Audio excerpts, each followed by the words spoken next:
आप देख रहे हैं संविधान और कानून।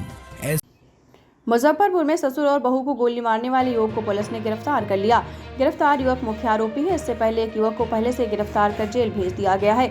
मामले की पुष्टि डीएसपी पश्चिमी अभिषेक आनंद ने की है। अभिषेक आनंद ने बताया है कि गोली मारने के मामले में युवक को पकड़ा गया है। उसके खिलाफ नामजद एफआईआर दर्ज कराई गई थी। आरोपी कांटी थाना क्षेत्र के छपरा मनोरथ गाँव का रहने वाला अमरजीत उर्फ गैना शाह है। पूछताछ की गई है। पूछताछ में पता चला है कि पैसों के लेन देन में घटना को अंजाम दिया गया है। बताते चले कि 21 अगस्त को आरोपी अमरजीत ने घर में घुसकर ससुर और बहू को गोली मार दी, जिसमें गंभीर रूप से घायल हो गए। ग्रामीणों ने मामले की जानकारी कांटी थाना के पुलिस को दिया है।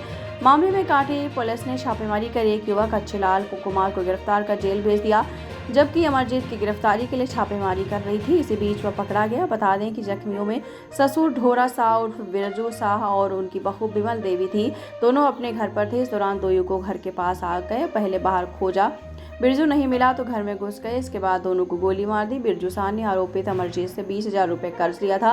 कर्ज देने के बाद आरोपित बिरजू से पैसे मांग रहा था। इसी को लेकर दोनों के बीच विवाद हुआ। इसी को लेकर दोनों के बीच झगड़ा हुआ, जिसके बाद युवक बिरजू के घर में घुस गए, पैसे की मांग की। पैसे नहीं मिलने पर गोली दाग दी, फिर मौके से फरार हो गए। जी सर, बताइए। कल कांटी थाना क्षेत्र अंतर्गत दो अलग घटनाओं में पुलिस के द्वारा गिरफ्तारी की गई। उसमें से जो पहली घटना है वो घटना है कि कुछ दिन पहले एक केस दर्ज हुआ था कांटी थाना में 656-23, जिसमें कि एक महिला और एक पुरुष को गोली लगी थी और वो केस 307 में दर्ज हुआ था और आर्म्स एक्ट में। उस केस में पुलिस ने त्वरित कार्रवाई करते हुए एक गिरफ्तारी कुछ दिन पहले कर ली थी अक्षय लाल नाम के क्रिमिनल की। उसके बाद रेड छापेमारी हमारी लगातार चालू थी और सूचना संकलन भी किया गया था और कल कुछ सूचना मिली, जिसमें पुलिस द्वारा टीम बनाया गया कांटी थाना के द्वारा और उसके मुख्य अभियुक्त गैना शाह को गिरफ्तार कर लिया गया है। और एक जो दूसरी घटना कांटी थाना अंतर्गत हुई है वो ये है कि कल रेगुलर गश्ती और चेकिंग करवाई जा रही थी, जो रात को हम लोग करवाते हैं हर रोज। उसके दौरान एक संदिग्ध बाइक को रोका गया। पुलिस वाहन को देख के बाइक वापस मुड़ के तेज़ी से भागने की कोशिश कर रही थी। उस बाइक का पीछा किया गया। पीछा करने के दौरान उसको स्थानीय लोगों के द्वारा भी पकड़ लिया गया और पुलिस भी पीछे से पीछा कर रही थी।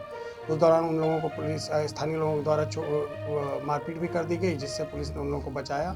उसके तुरंत बाद बाइक की चेकिंग की गई, जिसमें उन दोनों के पास से एक देसी कट्टा, उसके साथ 3 जिंदा कारतूस और जो मोटरसाइकिल थी वो बरामद हुई। और इन लोगों का जो है आपराधिक इतिहास में पुलिस के द्वारा देखा जा रहा है। इस प्रकार 2 अमुक केसेस में पुलिस को सफलता मिली। ये जो पहले घटना की बात करें, इसमें जो गोली चलने की घटना हुई थी, उसमें कुछ लोगों के द्वारा आपसी लड़ाई में गोली चलाई गई थी, जिसमें एक महिला और एक उसी के घर के एक पुरुष को गोली लगी थी और इस दौरान दोनों इलाजरत हैं। उस केस में त्वरित कार्रवाई करते हुए पुलिस के द्वारा एक गिरफ्तारी पहले की गई थी अक्षय लाल की। उसके बाद एक गिरफ्तारी कल उसके जो मुख्य सरगना थे गैना शाह की उसकी की गई, जिसका पहले का भी काफ़ी आपराधिक इतिहास रहा है। उसकी कल गिरफ्तारी हुई है। अभी तक जो निकल के आया वो है आपसी लेन देन का कुछ मामला था गांव का, जिसमें कुछ पैसे का विवाद था, उसको लेकर गोली चली।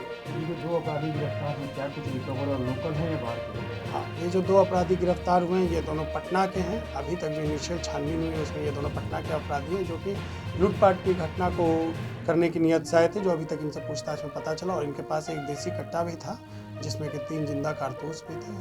और ये लोग नरसंडा पुल के पास, जो कि रात का समय था, तो ये लोग कुछ छीनताई करने की घटना को अंजाम दे सकते थे। और जिसके दौरान पुलिस के द्वारा जो चेकिंग की जाती है रात को गश्ती द्वारा, उसके द्वारा जो वहाँ के पदाधिकारी थे रजनीकांत, उनके द्वारा उस गाड़ी को संदिग्ध अवस्था में देखा गया, तो उसको रोकने की कोशिश की गई। गाड़ी के द्वारा भागा गया और उसको फिर पुलिस और लोकल लोग जब गाड़ी पुल से उतर गई तो वो लोकल लोगों द्वारा पकड़ा गया, क्योंकि पुलिस की गाड़ी भी पीछे लगी हुई थी, तो उसमें वो लोग पकड़ा है। किसी गिरोह से ताल्लुक रखते हैं क्या? अभी तक तो ये गिरोह वाली बात खुल के बाहर नहीं आई है। हम लोग कोशिश कर रहे हैं कुछ पता चल जाए। उनका 1-2 नंबर मिला है, उस पर भी हम लोग काम कर रहे हैं। जल्द से जल्द इसमें अगर और लोग भी होंगे जो इस तरह की घटना करते होंगे, वो हम लोग ज़रूर खोज लेंगे। और इसमें ज़रूरी बात यह है कि ये लोग पटना के रहने वाले थे, जो यहाँ पे छीनताई की घटना को अंजाम देने के नियत से आए थे। तो उस चीज़ पे हम लोग काम कर रहे हैं। खबरों के लेटेस्ट अपडेट के लिए इसी तरह हमारे साथ जुड़े रहें और इस वीडियो को ज़्यादा से ज़्यादा शेयर करें।